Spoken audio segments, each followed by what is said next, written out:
Welcome back to the Gardening with Joe and Holly radio show. Happy to have you around. If you missed any of those sponsors, those coupon codes, you can find all that out at our parent website, thewisconsinvegetablegardener.com. Holly, let's go to the hotline and bring in our guest for this week. Joe Lampel is not only an experienced gardener, but an author, blogger, podcaster, and host of the well-known PBS show, Growing a Greener World. Welcome to the program, Joe.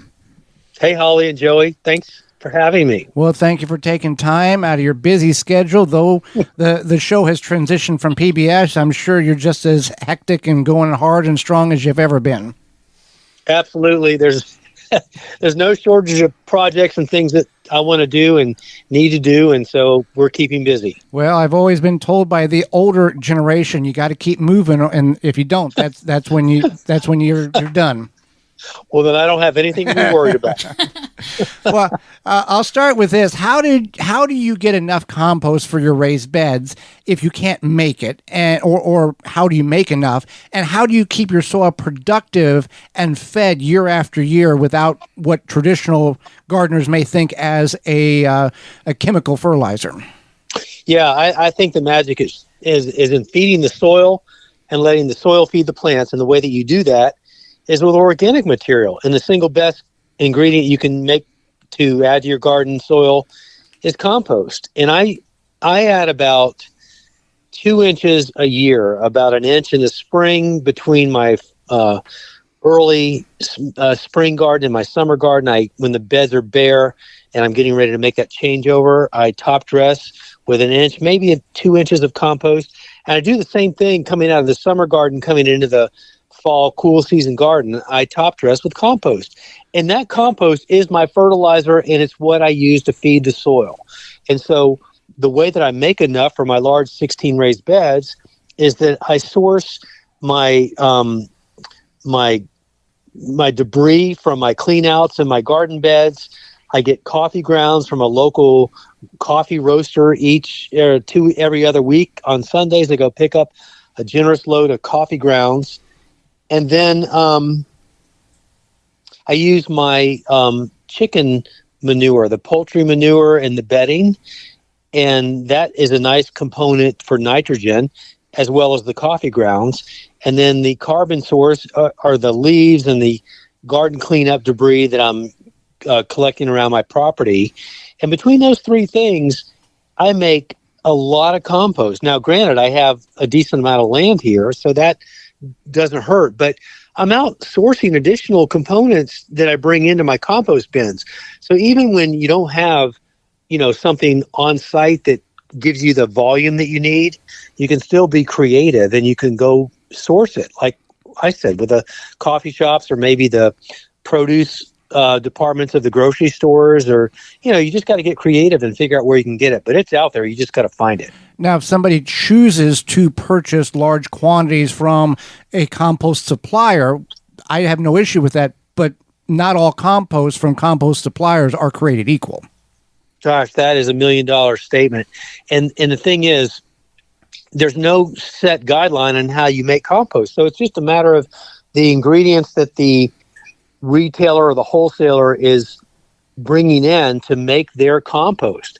But it's coming in from all different sources, so you never really know who's bringing in what. And so it's difficult for the consumer to know that they're getting compost that's reliable, that it doesn't have persistent herbicides in it. And it's a real challenge because persistent herbicides are becoming more common than ever, and we don't want those going into our garden. So how do you know if the compost that you're buying in bulk, like at a wholesale landscape supply company, is free of that? Well, it's hard to know. But before you would add a bunch of it in your garden beds, I would recommend getting a sample of it from the vendor and going home and doing what is called a bioassay test, and putting some in a pot and then sowing some bean seeds or some tomato seeds and seeing how your plants do over 3 weeks. And if they germinate and look like normal, healthy plants in 3 weeks, you should be fine. But if they look distorted or twisted or just odd looking, chances are it's got persistent herbicide in it, and you don't want to get anywhere near that.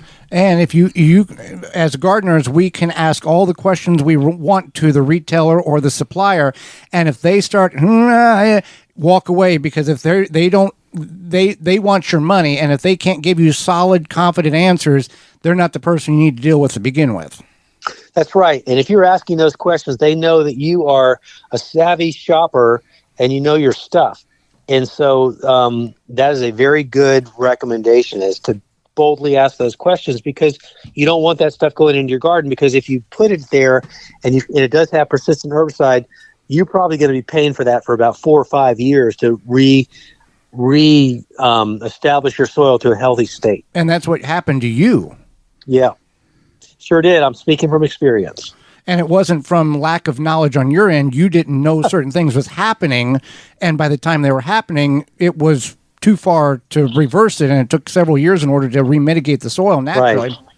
Right. The irony is I knew all about persistent herbicide, and I warned everybody else not to use, horse manure that was in question. But I have horses, and the manure looked beautiful, and I saw stuff growing out the top of it, and I assumed everything was okay, but I just made a bad assumption, and I paid the price. But the price you paid has saved hundreds, if not thousands, of gardeners from making that same mistake in their backyards. It has, and that has a lot to do with the fact that we were willing to share our mistake publicly on national television, because we're all learning, and it's something that can happen to anybody. And as someone who knew about the risk of that, and it somehow got by me, and I made that same mistake, then certainly you can cut yourself some slack if it happens to you.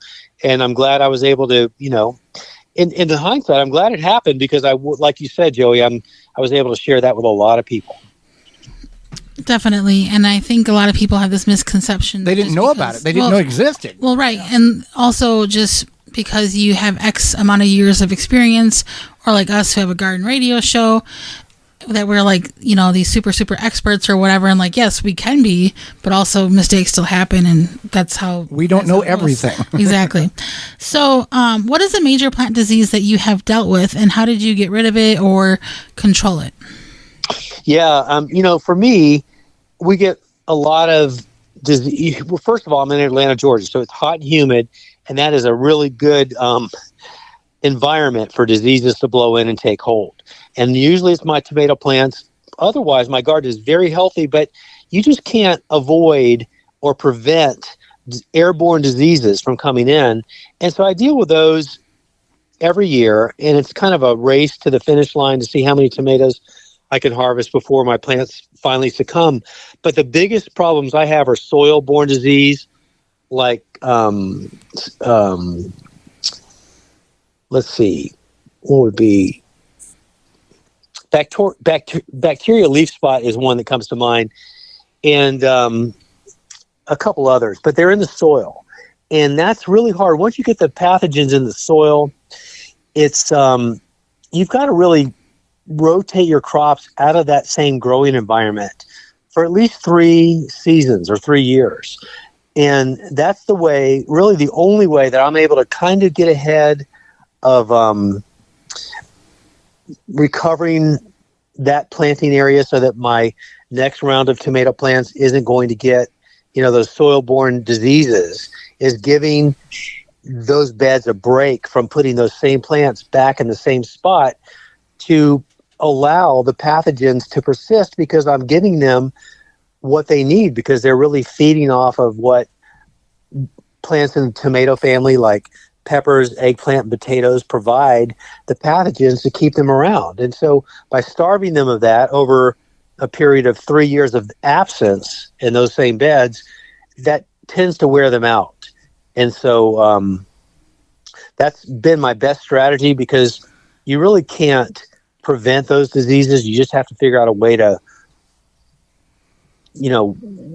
be patient and work through it. Well, you're in your garden pretty much daily. It's part of your job, essentially. For people who may not be able to have that availability as frequently, what are some of the best tips you can give for weed control? Oh, man, yes. Okay, so use some mulch. Use a layer of mulch, natural wood mulch, about 2 inches if you can do it, over the soil surface, because that's going to block the sunlight getting to the soil, and many weed seeds need the sunlight to germinate. So if you can add the mulch layer, that's going to do a big job in helping really cut down on the amount of weeds that are germinating in your soil. Now, that said, you're still going to have weeds in your soil germinating, but it's going to really be closer to the surface and kind of more embedded in the mulch than anything else. So it's much easier to pull the weeds from mulch than from roots that are deeply weeds that are deeply rooted into the soil surface. So mulch, and then when you're in the garden, however often that is, don't miss an opportunity to bend over and pull the few weeds that you're going to find while you can. And it's always easiest after a nice shower, a rain shower, because they really want to come up easier that way. So that's number 2. And number 3 would be find your favorite weeding tool and make sure that that's close by and convenient for you to use. And then just for me, I have a large raised bed garden, but it only takes me about 5 minutes a week to do the weeding that I need to really keep those weeds at bay. And when you are consistently paying attention to it, taking a few minutes to bend over or use your weeding tool to get them out and use mulch, you really, really cut down on the work involved to keep your beds relatively weed-free. It really does work.